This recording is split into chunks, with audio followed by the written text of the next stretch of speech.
Welcome back, everyone, to another episode of College Hockey Talk. On today's podcast, I'm joined by former assistant captain of the Northeastern Huskies women's hockey team, Matti Hartman.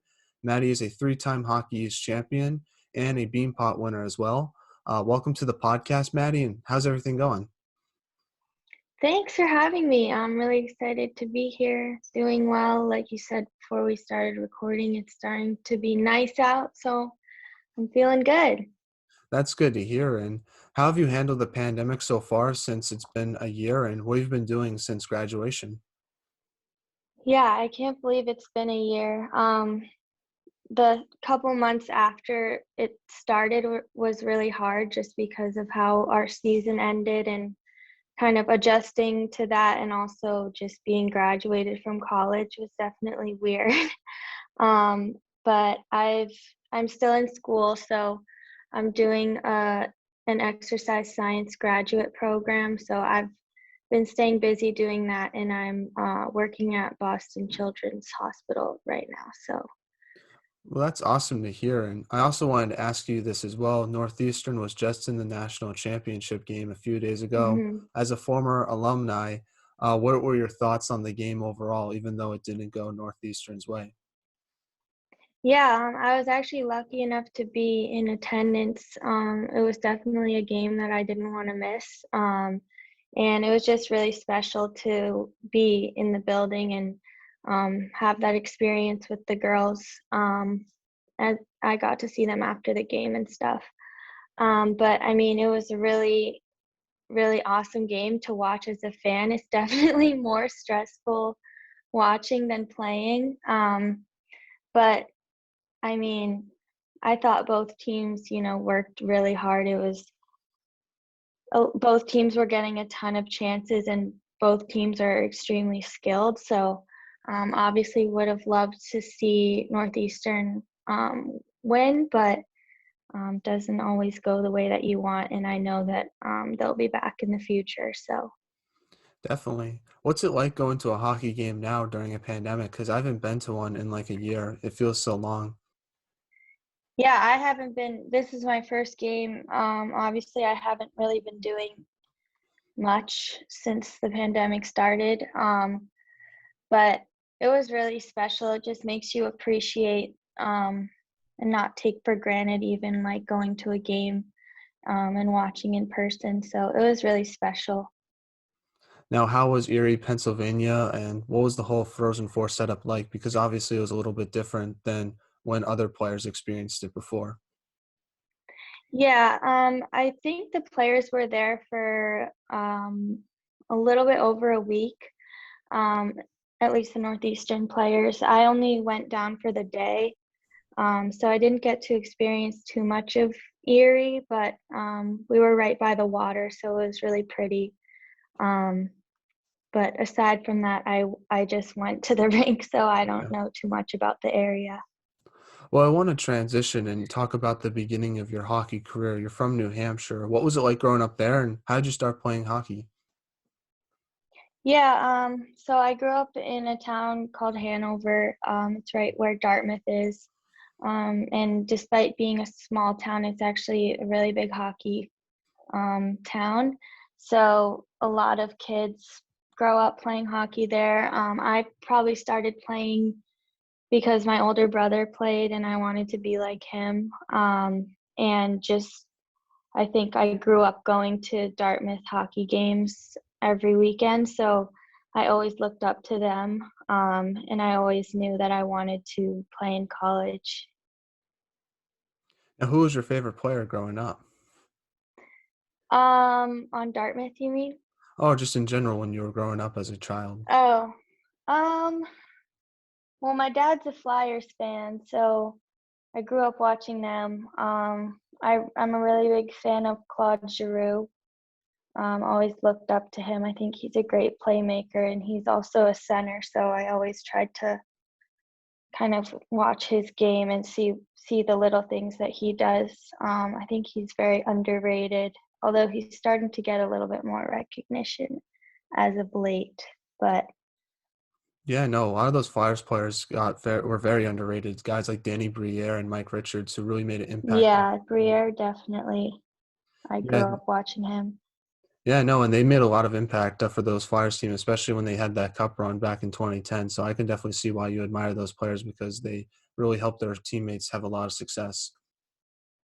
Yeah, they're definitely fun to watch. I definitely used to be more of a fan than I am now, but I'll probably start watching again now that I am out of college. Yeah, no, there's some good young players on the Flyers, so definitely keep an eye out for that team. Now, before Northeastern, you played for your high school in Hanover, where you helped your team Mhm. win 4 state championships. Talk about your high school hockey experience and what did you take away from it? Yeah, I mean, it was definitely a tough decision for me whether I wanted to stay at Hanover High or I was kind of getting a lot of pressure to go to prep school. A lot of people telling me that if I wanted to play in college, I had to go to prep school. Um, but I mean, it was one of the best decisions that I could have made to stay in Hanover. I made some of my best friends who I still talk to on a daily basis. I had amazing coaches there who really supported me.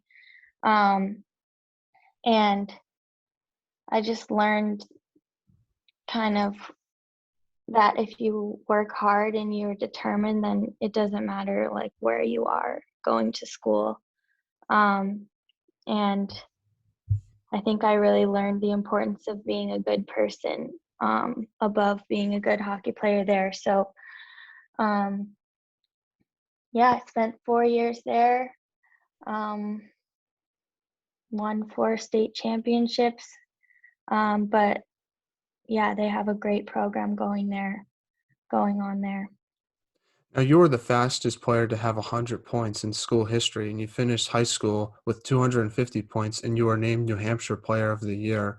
Talk about what was it like to receive those individual awards, and what did you take away from them at such a young age? Yeah, I mean, it was definitely exciting, but it wasn't really ever the focus. It was kind of I think, like a byproduct of the work that I was putting in behind the scenes. I wasn't doing it to get individual accolades. I was very happy to have my team succeeding, and my personal successes ultimately led to team success. So I think that's something I definitely carried into college. And it was definitely a good lesson to learn at a young age. Just staying humble and working hard and putting the team before yourself.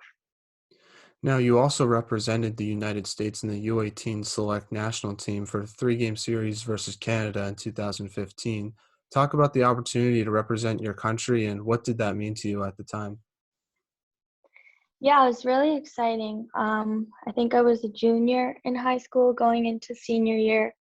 So it was definitely a good boost going into senior year. It was definitely a huge honor. Growing up, it's every little kid's dream to play and represent their country. So it was just a really special experience, and being able to share that with so many um, talented and awesome girls as well was really cool. And just being in that environment, it's very um, fast paced, and I learned a lot. And yeah, it was great. Now, talk about your recruiting process and why did you choose to go to Northeastern and when did that school come on your radar during the recruitment process? Yeah, so like I said before, I grew up kind of thinking that I wanted to go to Dartmouth, mostly because it was kind of all that I knew at the time, coming from such a small town.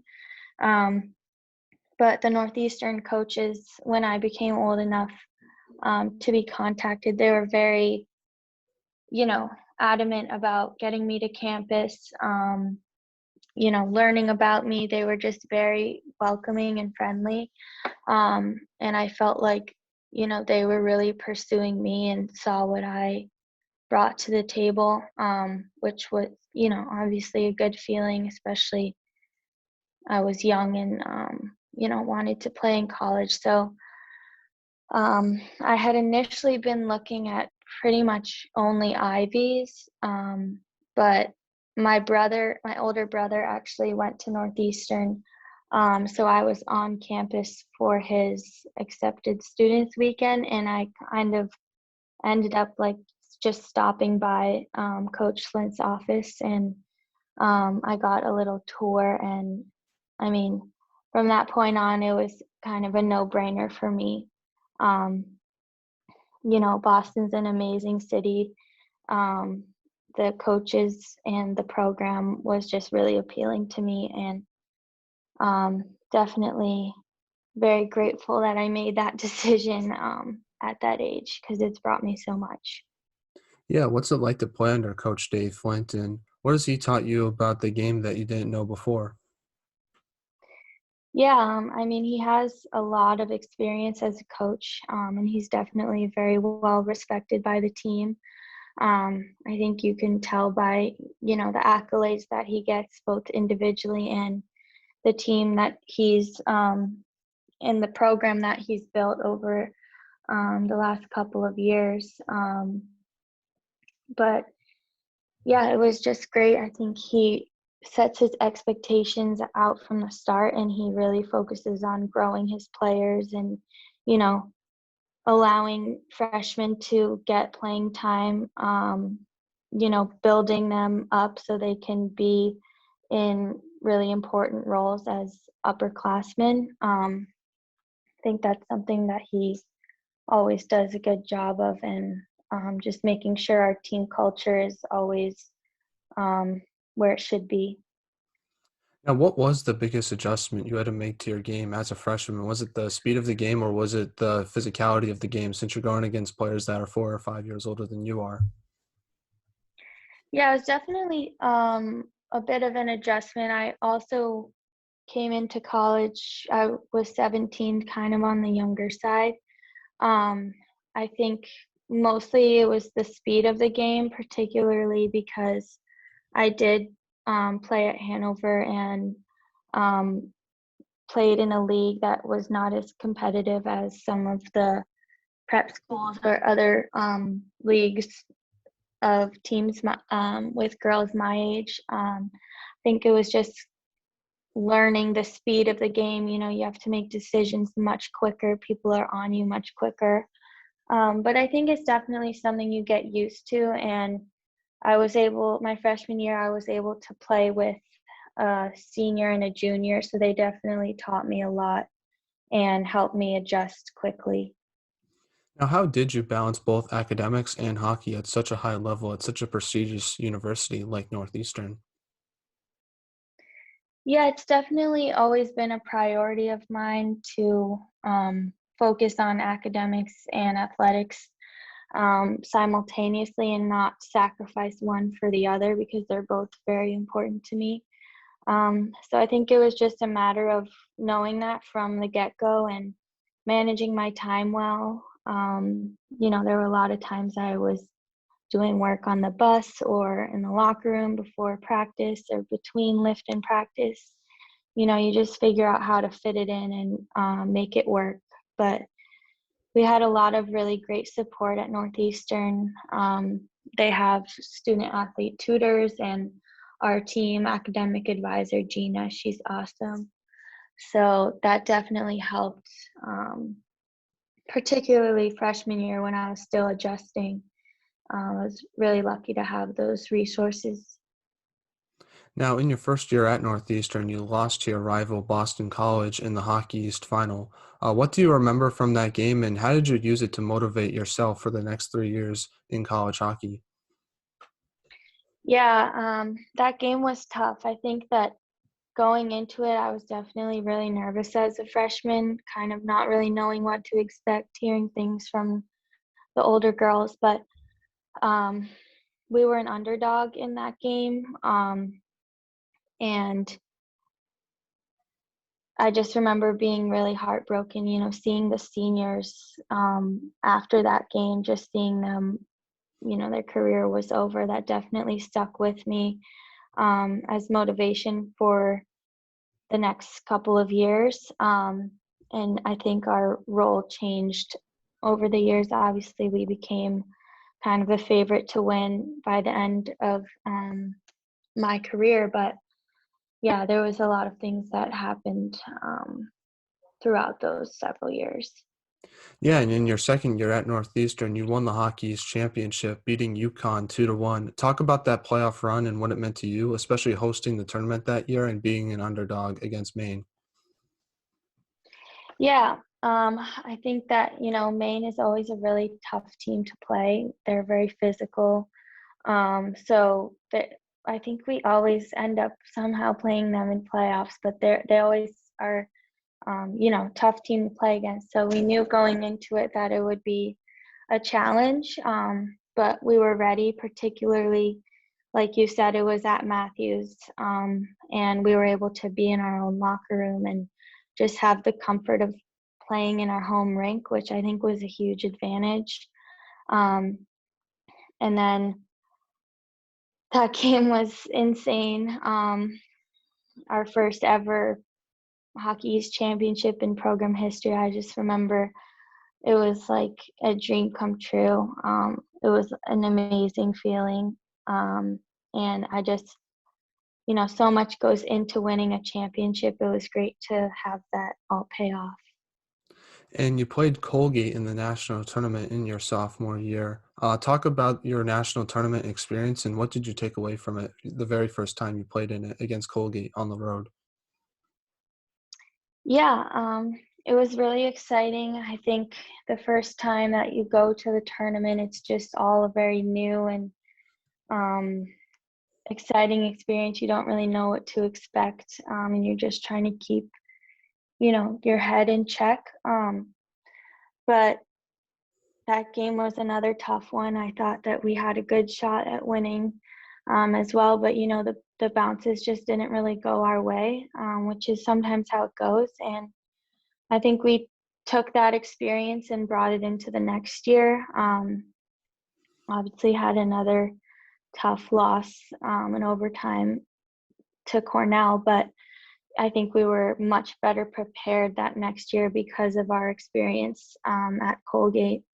And then, last year we weren't able to play our tournament game, but I do think that we were extremely ready because of that experience. And you saw it pay off for the team this year, making it all the way to the championship game and into overtime with a huge shot at winning. So I think each year carries over into the next and just gives everyone more confidence. Yeah, and one question I wanted to ask you was during your sophomore year, your team had a record of 5-12-1 on the road. However, during your junior year, your team had a 10-2-3 record on the road. What did your team work on during the off season to start getting success on the road and having more wins on the road as well? Yeah, sophomore year was tough. We definitely lost more games than we wanted to. I think a lot of them were just kind of our emotions weren't always in check. And I think our mental game definitely got a lot stronger going into junior year just because of the hardships of my sophomore year.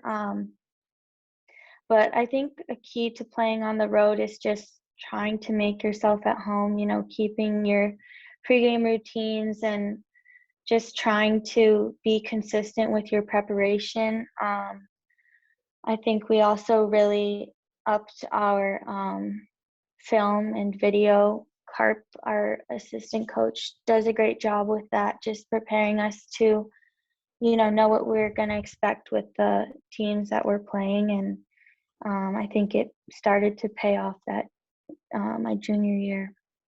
Now, during your junior year, you got to go to Northern Ireland and play a series against Clarkson. Talk about playing over there, and what was the coolest thing you got to do when you were in Northern Ireland? Yeah, it was really cool. I had never been to Ireland before, and I didn't really know what to expect, but we actually got to explore quite a bit. And we went on a couple of tours and just were able to walk around We ate a lot of interesting food, and we just spent a lot of time bonding as a team over that trip.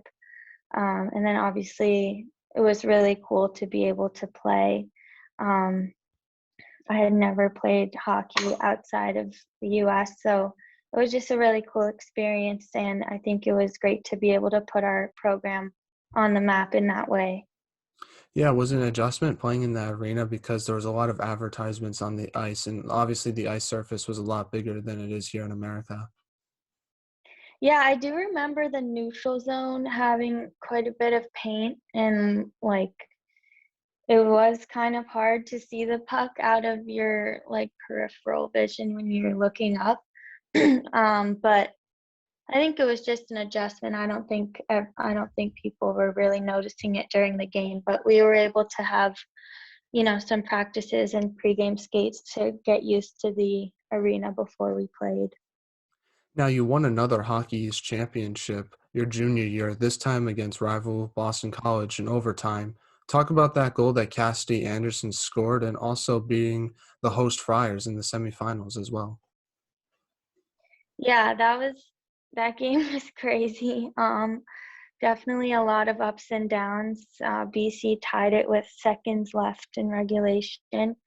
So I think that was just another example of us keeping our emotions in check and not letting our highs get too high and our lows get too low. I think that's something Coach Flint always emphasizes, just keeping level headed throughout the game. You never know, especially playing such a skilled team. You never can get too complacent. Um, but I mean, when Cass scored, it was obviously very exciting. Don't really remember too much after she scored, just like complete, happiness and relief. And just, winning a championship never gets old. So um, I actually really like playing in Providence's arena as well. So that was nice. Um, they have a great facility. Yeah, and you then went on to play Cornell in the NCAA tournament, this time hosting the game at Matthews instead of being on the road. What was the difference between playing a big game on the road versus at home, and how did it affect your team, especially since you lost this one in overtime versus regulation against Colgate? Yeah, like I said before, playing in our own rink definitely gave us more confidence and kind of comfort. We were able to hang out in the lounge before eat what we normally eat, just kind of do what we're used to. So that definitely helped. I think you see like every year we're getting a little bit closer to our ultimate goal as a team and as a program. Um, so I do think that playing that game at home gave us some extra motivation, and obviously we would have loved to win in our own building, but I think we learned a lot from that experience as well. Now, before your senior year, you were named the assistant captain of the team. Talk about receiving that honor and what type of leadership did you want to bring? Were you more of a vocal leader or lead by example type of player? Yeah, it was definitely a really great honor to be a captain of the team. I think that so many people before me have set such a good example in the captain role to where I could take pieces of what others have done and kind of bring it to my own leadership style. I definitely felt like I had to push myself out of my comfort zone a little bit, being vocal, um, because I kind of tend to lean more towards lead by example, and kind of like behind the scenes talking to teammates and kind of building those bonds more than like outspoken, like motivational type of things. But I think the other captains definitely filled in those gaps, and I felt like I knew my role on the team, and um, yeah, it was just a great experience, and I'm really grateful to have gotten it. Now we have to talk about the historic run your team made last season. You only lost 4 games during the entire season. How did you sustain that type of success throughout the regular season, and how did you try to deal with all the outside noise that your team was experiencing? Yeah, I think last year kind of started the, like, I guess you could say, hype around our team. Um, Having that type of success will have people talking. But, you know, I think Coach Flint definitely always emphasized, and just the captains, we tried to emphasize that, rankings and media and whatever people are saying on Twitter, or, you know, anything like that doesn't matter. Whatever matters is our next game and our next weekend that we're going into. So I think we just tried to take it week by week, and just focus on the next opponent, and just focus on ourselves and what we can control. I don't think we ever tried to look too far ahead. I mean, obviously, our goal last year was to win the national championship, but so that was always in the back of our minds, pushing through extra reps and lift, or just throughout practice. But I think we did a good job of, not getting too ahead of ourselves, which I think led to a lot of our success last year. And you also won your first Beanpot this past year as well. Talk about winning that trophy and what did it mean to your team, especially since it was Northeastern's first Beanpot in quite some time. And what was it like playing in those Beanpot games? Because obviously, being from Boston myself, it's just one of the coolest Tuesdays of the year. Yeah, it was awesome. I know that I didn't want to end my career without winning a Beanpot, especially, after winning Hockey East a few times by my senior year. It was definitely like that one of the last check boxes that I wanted to check. So I think that were a lot of there was a lot of excitement going into the Beanpot that year, as in every year. I think it's just a very unique event, and kind of brings together the whole Boston community, and there's so much hype and support around it. Um, and it's just kind of fun to play a game midweek. Mhm.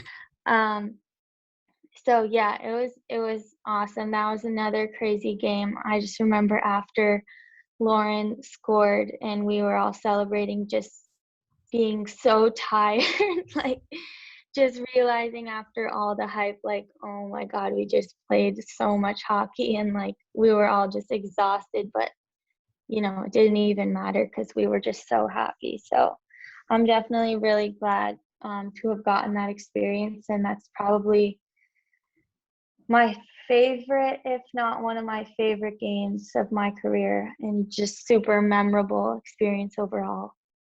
Yeah, playing in those double overtime games, how do you stay mentally in shape when you're so physically exhausted? Yeah, it's interesting because when you're like in those moments, you don't even realize that you're so tired. Like it's, I didn't even realize when I was playing that my legs were dead. I was like,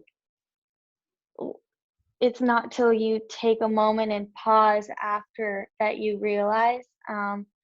So I think keeping my physical, my body in check wasn't really a problem. I think that, as I said before, just not getting too high, not getting too low.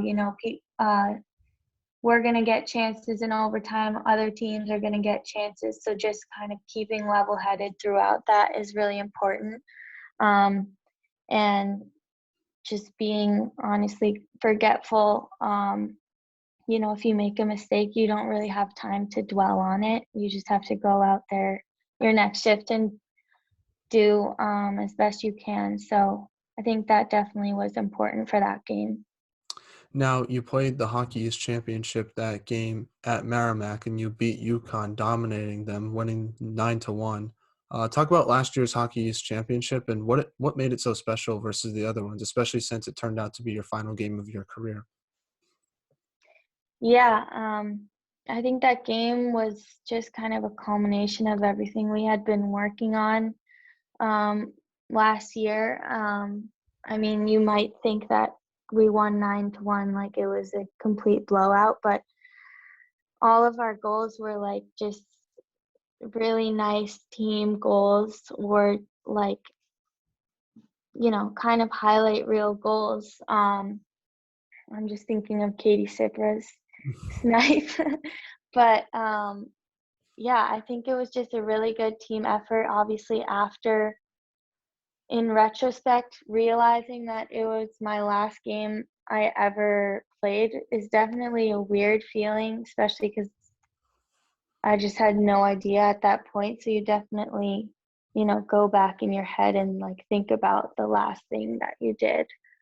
Um, but I think that just makes it that more special, in my head, just knowing that my last game that I played, we just put it all together and played a really solid and dominant game. Now, you were supposed to play Princeton in the tournament before everything got shut down. How did you find out, and what was your reaction, especially since you found out that you weren't going to play any more college hockey anymore? Yeah, I think it was definitely a lot. Just, it added an extra layer of heartbreak for the seniors, just having our careers end that way. Um, I remember heading to the rink with Paige Capistran, and we had kind of been hearing some things, and we went to the rink early for practice to talk to the coaches, just kind of to see what they thought, like, do you guys think we're fine? Like, kind of getting a gauge on it. But I remember the TV was on in the lounge, and the news was on, and March Madness and the NBA had just gotten canceled. So I think that we knew we were still optimistic, um, but deep down we had a really bad feeling about our own season, um, and we were told to just prepare for practice and the game as we normally would. Um, but then I think the NCAA tweeted, like, winter sports championships canceled. And then someone read it out in the lounge, and then, it was,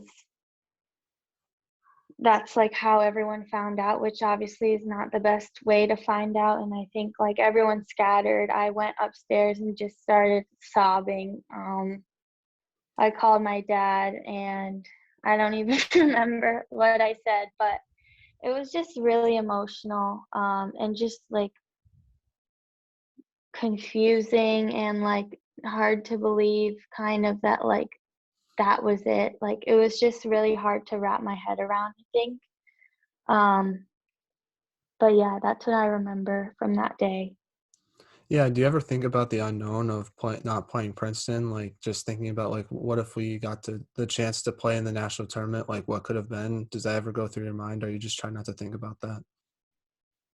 Oh, it definitely does. And I think, it's not something that I want to like dwell on for the rest of my life, because, we did have, I had an incredible career, and missing the last week, doesn't take away from all that our team accomplished during my time at Northeastern. But at the same time, obviously very disappointing. And I knew that, you know, last year was kind of a storybook ending, or it would have been a storybook ending for us, the national championship being played in Boston. We knew that going into the year, and that also was added motivation for us. Um, and it just honestly seemed like the stars were kind of aligning for us, and then just, ended up getting taken away. But I think that the team this year definitely built off what we kind of where we left off last year. Um, the core of that team is pretty much the same as my senior year, with the addition of some great freshmen. So, I think it just goes to show them being number one in the nation and playing in the national championship. It just speaks volumes for our program and how much we still have left to accomplish. Now, looking back at your time with Northeastern, what do you remember the most, or what do you take away from it? I think honestly, just the friendships that I've made and the people I've met. I've always just felt super supported at Northeastern, and I met a lot of my best friends there. Um, so I just feel really lucky to have gotten the chance to, go to such an amazing university and play really competitive hockey and kind of get that experience, especially coming from such a small town, being able to play in Boston on such a bigger stage than I was used to before. Um, I think, that's something that I'll remember and cherish for the rest of my life. Now, I want to ask you about some of the teammates you got to play with. The first one is Skylar Fontaine. She was obviously named the top 10 nominee for the Patty Kazmaier Award. What was it like being your teammate? Because I feel like she's starting to get more recognition, especially since she's such a talented offensive defenseman. Yeah, she definitely is. I think all of us have always known that she has something special, but it's good to see her getting that recognition now. The thing about Sky is that she's just so fast, and it's just effortless for her. She's just so much faster than everyone, and I think she can. You're seeing it. You saw it this past year. She's just blowing by people. And at the same time, she's not afraid to shoot the puck. She passes the puck really well. She finds her teammates. And yeah, she's just a threat all over the ice. And I think you really saw that, honestly, throughout her whole career. But I guess she's, you know, getting more recognition for that, Now, you also the got things to she had done behind the scenes. Yeah, and you also got to play with Erin Frankel, who is a top 3 Patty Kazmaier Award winner. Hmm. Do you think she should win the award, and what was it like being your teammate? And just talk about how good of a goaltender she is. Hmm. Yeah, I 100% think she should win the Patty Kazmaier Award. There's no question in my mind. I think especially because, I played with her, and she is very hard to score on, I can tell you that. But she also she has this drive and she's just so competitive and she wants to win um, so badly, and you can just feel it when you're around her. And at the same time, she's just so composed and she makes the team just feel more comfortable with her in net. You can not be as afraid to make a mistake because you know that Erin's back there and she'll, have your back. So I think that she's really just all of her hard work that she's put in, especially being on the smaller side. I think she makes up for that immensely. She's incredibly athletic. She's all over. Um, she's just amazing. And also, she's just an awesome person. She's hilarious and just makes everyone around her feel good and smile when they come to the rink. So she's really just an all around teammate, athlete. Um, I have nothing but good things to say about her. Now, I have to ask you about some of your classmates. You got to play with Cody Cross and Paige Capistran. Talk about what they were like as teammates and just talk about the leadership they brought to Northeastern as well, especially Paige Capistran, who was telling me how much of an underrated player you were in your time with Northeastern. Oh, that's very nice of her. Yeah, I actually live with Paige now, so we're obviously still very close, and she's one of my best friends. And I'm just really grateful to have shared, my college experience with her, as I had mentioned before. And she was someone who just had so much passion for Northeastern. She still does. And I think that really came across, particularly last year. I think she was the heart and soul of our team, and she contributed to much of our success on and off the ice. So um, definitely grateful to have spent that time with her. And then Cody also was in our class. She brought a lot to our team as well. She played with Paige for a lot of our college career. And she was just always super consistent and just had a great playmaking ability. And I think she brought a lot to the table for us as well. We're now in the non-hockey segment of the podcast where I ask you some non-hockey questions. My first one is, what music do you like to listen to? I've been listening to a lot of Justin Bieber lately. He came out with his new album a couple days ago, so that's definitely been on my playlist. Nice. What's your favorite song from the new album? I personally enjoy Ghost. I think that's a good song. Yeah, I really like the song Peaches. Yeah. Super catchy. Mm-hmm. Some of the other songs he released previously, like Hold On, were very catchy to me as well. But I don't know if they're considered part of the album, even though they are, but since they were released before Yeah. singles, but those songs are good in my opinion. Yeah, I don't know. Yeah, I'm a huge Justin Bieber fan. I think all his music that he comes out with is amazing. So Now, what is your favorite thing about Boston that isn't sports related? hmm. Um, I guess all of the food. I'm a big food person. And I'm excited for after, when things start to open up again, being able to explore that side of Boston a little bit more than I could when I was playing. I'll have a little bit more free time. Now, who was the funniest teammate at Northeastern during your time there? Funniest teammate, probably Tessa Ward. She's really funny. Um, Erin is also hilarious. And then I would also just say Alina. Um, I just get a kick out of her. She a lot of the times isn't trying to be funny, but is just hilarious. Now, who had the best style on the team besides yourself? You mean on the ice or off the ice? Both. Um, hmm.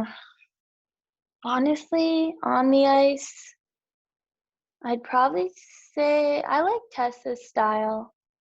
Um, and then off the ice, we have a lot of people with good style. Hmm.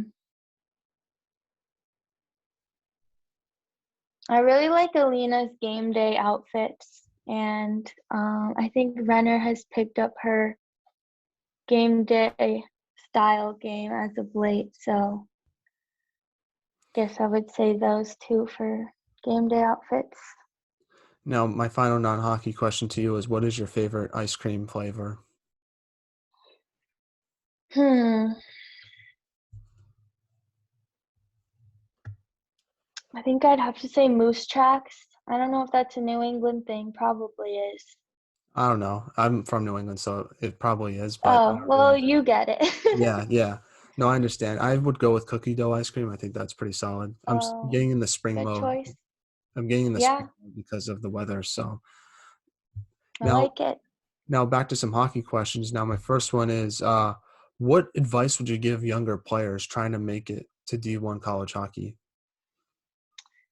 Um, I think I would just say, I mean, it sounds cliche, but if you are determined and you work hard enough,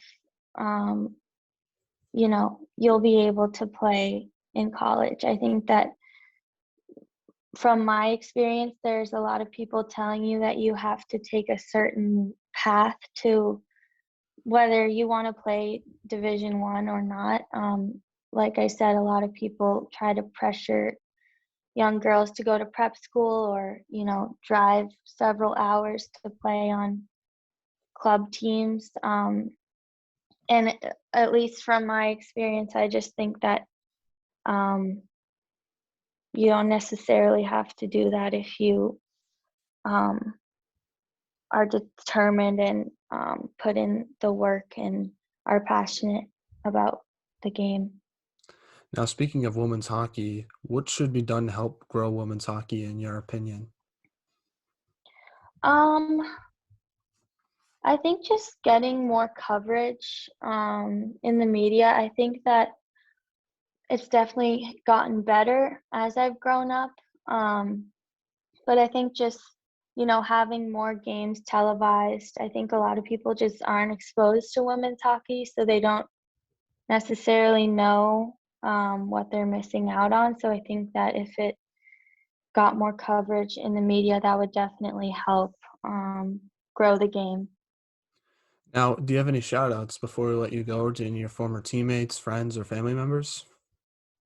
Um, I mean, I guess I could shout out my dad. He definitely has been my rock and supporter um, throughout my whole life, you know, driving me to games. He coached me when I was up until I was in 8th grade. So he's a lot of the reason why I got into hockey and stuck with it. And yeah, super thankful for him. Well, thank you so much, Maddie, for coming on. I really appreciate it. You're one of my favorite players to watch, and I just wanted to let you know that. I Oh, wish you thank all the you. best in the future, and take care and stay safe. Awesome. Well, thank you so much for having me. I think it's really cool that you're doing this podcast, and I hope that you continue to enjoy it.